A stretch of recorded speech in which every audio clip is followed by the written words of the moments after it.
हमारे स्कूल में एक बहुत अच्छा मित्र था। मेरे घर के पास में ही रहता था। क्लास 6 से, क्योंकि मेरा घर बिक गया था क्लास 6 में, तो हम लोग किराए के घर पे चले गए थे। क्लास 6 में मेरा घर बिक गया, हम लोग किराए के घर पे इलाहाबाद में एक जगह है, अ, बेनीगंज करके एक जगह है इलाहाबाद में, उसके पास में हम लोग नया पुरवा एक जगह है, वहाँ पे असल में किराए के घर पे गए थे। और मेरे स्कूल का एक बड़ा ही अच्छा मेरा मित्र था और मेरा बहुत अच्छा दोस्त था। नाम नहीं बोलेंगे, कहीं से उसके परिवार वालों को वीडियो दिखे तो उनको भी बुरा लगेगा। तो मेरा बहुत अच्छा दोस्त था और क्लास 6 से हम लोग साथ में स्कूल जाते थे, वही साइकिल से, बगल में साइकिल चला के। और मैं इतना बड़ा बेवकूफ़ था, मुझे याद है कि एक बार मैं घर से निकला और स्कूल पहुंच गया और साइकिल के करियर पे मेरा बैग तक नहीं लगा था। मैं पता नहीं अजीब दुनिया में रहता था, बहुत ही भोंदू बच्चा था मैं। तो साइकिल के करियर पे मेरा बैग ही नहीं लगा था, बिना बैग लिए स्कूल पहुंच गया था मैं उसके साथ। तो स्कूल पहुंचते पहुंचते उसने देखा, बोला पांडे, मेरे को पांडे बोलते हैं दोस्त, बोला पांडे बैग कहाँ है? हमने कहा अरे यार घर पे छूट गया। और मेरा बहुत ही प्यारा मित्र था। फिर उसके बाद हम सब अलग अलग कॉलेज चले गए, स्कूल में बहुत मस्ती की साथ में। हमेशा हम लोग कहीं भी घूमने जाते थे ना, तो घूमने का प्लान हमेशा वही बनाता था कि कहाँ पिकनिक पे चलना है, हमेशा वही डिसाइड करता था कि यहाँ चलेंगे और शाम को कोचिंग के बाद यहाँ मिलेंगे सब लोग। ये सारी चीज़ें कि अब हम लोग साइंस का प्रोजेक्ट बनाएंगे तो यहाँ मेरे घर पे बैठेंगे, और एग्ज़ाम ख़त्म होने के बाद हम लोग यहाँ पे घूमने चलेंगे। पांडे तुम्हारे पास पैसा नहीं है, कोई नहीं, तुम्हारे हिस्से का 100 रुपये मैं दे दूंगा। और इस तरह का मेरा दोस्त था। फिर हम लोग सब कॉलेज चले गए और कॉलेज जाने के बाद ऐसा होता है कि हम लोग अपने स्कूल के दोस्तों से कुछ दिन के लिए थोड़ा दूर हो जाते हैं। और फर्स्ट ईयर में, सेकंड ईयर में मेरी उससे बातचीत कम हो गई, और इतनी कम हो गई कि धीमे धीमे मैंने उसके मैसेज का रिप्लाई देना ही छोड़ दिया। हो जाता है, कभी कभी ऐसा हो जाता है कि आप दूर हो जाते हो, बातें कम हो जाती है। और सेकेंड ईयर में ऐसे ही चल रहा था। एक बीच एक रात उसका बड़ा लंबा सा मैसेज आया कि मैं बहुत परेशान हूँ, जीवन में बहुत दुख है और इस तरह की बातें हैं, इस तरह की चीज़ें उसने मुझको लिख के भेजी। तो मुझे लगा कि ये कुछ ज़्यादा परेशानी में है। फिर मैंने उसे कॉल किया तो पता चला कि वो सेकेंड ईयर कॉलेज में था और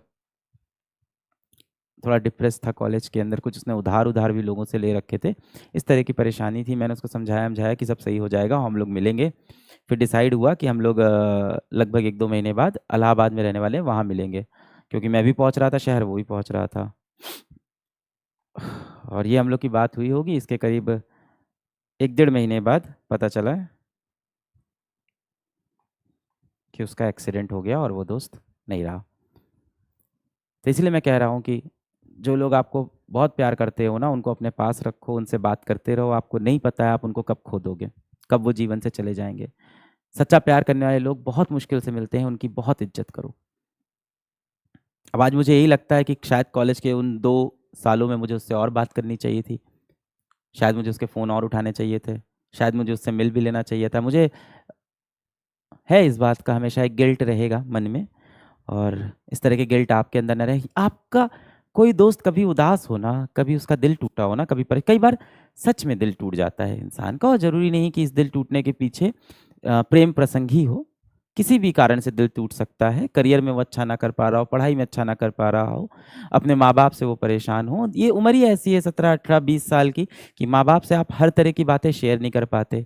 जीवन में अलग अलग तरह के आपको दुख दर्द मिलते हैं, और ये दुख दर्द आप किससे बताओ भाई, किससे शेयर करो? माँ बाप के पास जाओ तो वो कहते हैं पढ़ाई नहीं करनी है तुमको, जीवन में कुछ बनना नहीं है। टीचर के पास जाओगे तो बोलेगा ये सब बहुत छोटी बात है, छोड़ दो। पर कोई ये नहीं समझता कि आपके लिए वो छोटी बात नहीं है, आपके लिए वो बहुत बड़ी बात हो रखी है। उस समय यदि आपको कोई बहुत पसंद आया है, आपने जाके उनसे अपने प्यार का इजहार किया और उन्हें मना कर दिया, तो वो जो दर्द हुआ है वो सिर्फ आप समझ सकते हो। वो आपका ना शिक्षक समझ रहा है, ना आपके माँ बाप समझ रहे हैं।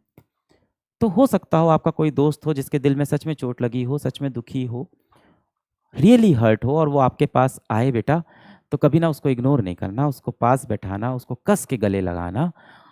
हाँ, पर उसको रोने देना, उसके आंसू मत रोकना, उसको रोने देना, क्योंकि कई बार रोना बहुत ज़रूरी है, जिससे ये भी पता चलता है कि जो चीज़ जीवन में नहीं मिली वो बहुत महत्वपूर्ण थी।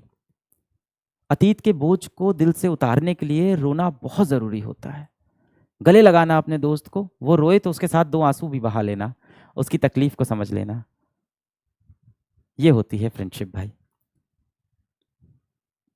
इग्नोर नहीं करना।